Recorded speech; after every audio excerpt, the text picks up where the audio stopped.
warahmatullahi taala wabarakatuh. Kenalkan, nama saya Imratul Aina, MPM 2024 122 0036, Prodi Teknik Informatika kelas TIA angkatan 2024. Baik, di sini saya langsung saja menjelaskan tentang tugas filsafat saya, di mana di sini saya akan menjelaskan tentang filsafat kontemporer dan postmodernisme. Langsung saja, selanjutnya.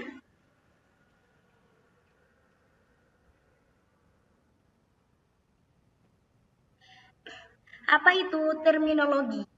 Nah, di mana di sini terminologi adalah kumpulan istilah khusus yang digunakan dalam suatu bidang ilmu, profesi, atau kajian tertentu untuk menjelaskan konsep secara tepat, yang di mana dapat kita definisikan bahwasanya terminologi tersebut itu merupakan sebuah kumpulan istilah yang di mana istilah tersebut biasanya digunakan dalam suatu bidang, yang dimana fungsinya supaya konsep bisa dijelaskan dengan jelas dan tidak ambigu dan disepakati bersama. Misalnya, di filsafat ada epistemologi dan ontologi. Di kedokteran ada diagnosis dan terapi, sedangkan di teknologi ada algoritma dan database. Jadi bisa kita simpulkan bahwasanya terminologi membantu para ahli biar bisa berkomunikasi dengan lebih tepat. Selanjutnya, di sini ada contoh-contoh terminologi, yang dimana dalam filsafat dikenal istilah epistemologi atau teori pengetahuan dan ontologi kajian tentang wujud. Dalam kedokteran ada juga diagnosis dan terapi, sedangkan dalam teknologi terdapat algoritma dan database seperti yang saya sudah sebutkan tadi. Selanjutnya, di sini ada faktor sejarahnya, yang dimana ada beberapa faktor yang saya akan jelaskan dari postmodernisme tersebut, yang dimana yang pertama ada kekecewaan terhadap modernisme. Nah, di sini postmodernisme itu lahir dari kekecewaan terhadap modernisme, yang dimana modernisme yang menekankan akal budi dan kemajuan ternyata memunculkan perang dunia, kolonialisme, dan kerusakan lingkungan, yang dimana terutama perang dunia membuat orang meragukan bahwa rasionalitas bisa membawa kebaikan. Perkembangan teknologi, media massa, dan globalisasi juga membuat orang melihat bahwa realitas tidak tunggal, ada banyaknya narasi. Selanjutnya, gerakan feminisme, hak sipil, postkolonialisme, dan kritik kapitalisme memperkuat penolakan terhadap kebenaran yang universal. Di sini sudah dijelaskan ada beberapa faktor sejarahnya yang seperti saya sudah sebutkan tadi. Di sini juga ada kekecewaan terhadap modernisme. Modernisme menekan rasionalitas dan kemajuan, tapi perang dunia, kolonialisme, dan kerusakan lingkungan menunjukkan sisi gelapnya, munculnya kritik dan lahirnya postmodernisme. Dampaknya perang dunia dan krisis sosial. Perang dunia 1 dan 2 menimbulkan trauma besar dan krisis kemanusiaan. Muncul pertanyaan tentang perang akal budi, perkembangan ilmu dan teknologi, hadirnya komputer, media massa, dan globalisasi mengubah cara pandang realitas terlihat sebagai banyak narasi bukan tunggal. Dan di sini juga ada gerakan sosial dan budaya di tahun 1960-an, feminisme, postkolonialisme, gerakan hak sipil, dan kritik kapitalisme memperkuat postmodernisme yang menolak satu kebenaran yang universal. Dan di sini ada tokoh filsafatnya seperti Mises, kritik moral dan kebenaran yang absolut, Heidegger, kritik teknologi dan modern, Derrida, Foucault yang menekankan tentang dekonstruksi kritik narasi yang besar. Nah, di sini selanjutnya ada juga faktor-faktor lain yang mendukung tentang kebenaran tersebut, yang dimana di sini ada krisis ideologi abad ke-20, yang dimana jatuhnya ideologi besar seperti fasisme, komunisme, dan kapitalisme yang menimbulkan kekecewaan karena dianggap gagal membawa keadilan sosial. Perkembangan seni dan sastra, gerakan seni yang Avant-garde dan surrealisme dan eksistensialisme dalam sastra ikut memunculkan gagasan bahwa makna tidak tetap, melainkan terbuka untuk ditafsirkan ulang. Dan di sini ada dekolonisasi dan globalisasi, yang dimana runtuhnya kolonialisme melahirkan pemikiran postkolonial yang menolak dominasi budaya Barat yang membuat ruang bagi banyak perspektif lokal. Di sini juga ada kritik terhadap ilmu pengetahuan, yang dimana ilmu pengetahuan modern dianggap tidak netral, melainkan dipengaruhi kekuasaan. Misalnya, pandangan von Schaal tentang pengetahuan dan kekuasaannya.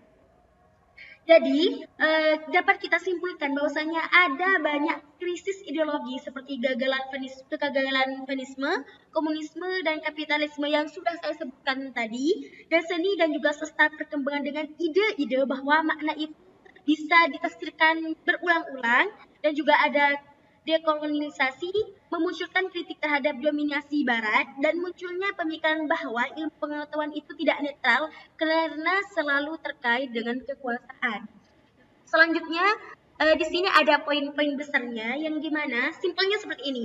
Postmodernisme muncul karena beberapa poin tersebut yang dimana di sini sudah saya sebutkan, di sini saya sudah lampirkan di mana sesuai dengan foto. Yang pertama, kekecewaan pada modernisme, dampak perang dunia, perkembangan ilmu dan teknologi, gerakan sosial dan budaya, pengaruh tokoh filsafat, krisis ideologi abad ke-20, perkembangan seni dan sastra, dekolonisasi dan globalisasi, yang terakhir ada kritik terhadap ilmu pengetahuan.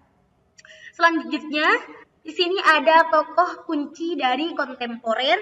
Di sini ada beberapa aliran tokoh besarnya, yang dimana di sini ada Jean-Paul Sartre, yang dimana beliau menekankan alirannya dengan eksistensialisme, gagasannya kebebasan individu manusia bertanggung jawab penuh atas pilihan mereka.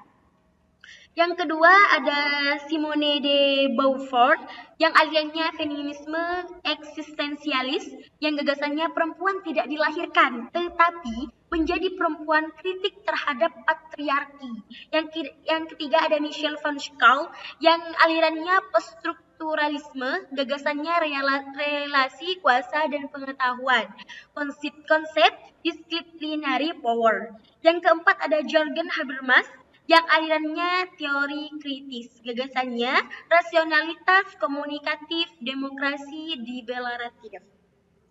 Nah, di sini ada juga tokoh kunci postmodernisme, yang dimana tokoh kunci postmodernisme ini adalah poin besar penyebabnya, di mana yang pertama ada Jean van Schaal, sesuai dengan gambar atau foto mereka yang sudah saya tampilkan di sini, yang dimana gagasannya menolak grand naratif atau narasi besar, menekankan keragaman perspektif. Yang kedua ada Jacques Derrida, gagasannya dekonstruksi, membongkar teks untuk menemukan makna tersembunyi. Yang ketiga ada Michel von Schaal, juga masuk ke dalam tokoh kunci postmodernisme, yang dimana gagasannya kebenaran bersifat relatif terkait dengan kekuasaan. Yang keempat ada Rorty, gagasannya pragmatisme postmodern, kebenaran bukan absolut tetapi hasil konsensus sosial. Nah, selanjutnya di sini juga kita sudah di depan kita sudah membahas tentang apa itu postmodernisme, faktor-faktornya, dan juga siapa yang tokoh-tokoh yang terlibat dari postmodernisme tersebut. Nah, kita sudah sampai ke pada titik terakhir yang dimana di sini kesimpulannya, yang dimana kita bisa ambil kesimpulan dari penjelasan yang sudah saya jelaskan yang tadi, yang dimana filsafat kontemporer dan postmodernisme lahir dari kekecewaan terhadap modernisme yang terlalu menekankan rasionalitas dan kemajuan, namun justru melahirkan perang kolonialisme, krisis ideologi, serta ketidakadilan sosial, di mana perubahan besar dalam ilmu pengetahuan, teknologi, seni, budaya, hingga dekolonisasi memperkuat kritik terhadap gagasan kebenaran yang tunggal, yang dimana tokoh-tokohnya di sini seperti Sartre, Beaufort, von Schaal, Habermas, Derrida, Dortmund dan Rorty, yang dimana para tokoh-tokoh tersebut menunjukkan bahwa kebenaran bersifat relatif, makna bisa didekonstruksi, serta kebebasan dan keberagaman perspektif harus kita akui.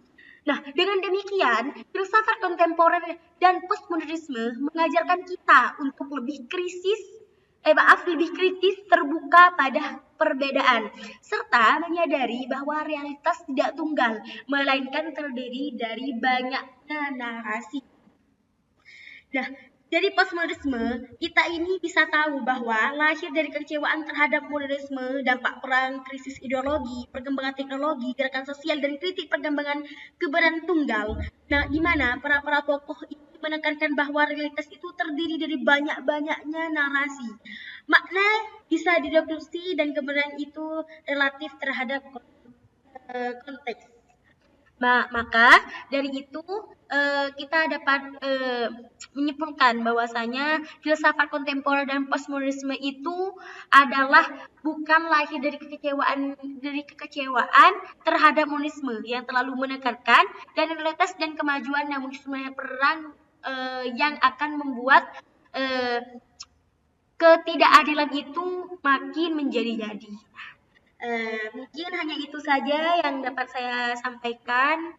Jikalau dalam penyampaian presentasi ini ada kesalahan baik dalam penjelasan atau dari tutur bahasa atau caranya, saya ucapkan banyak-banyak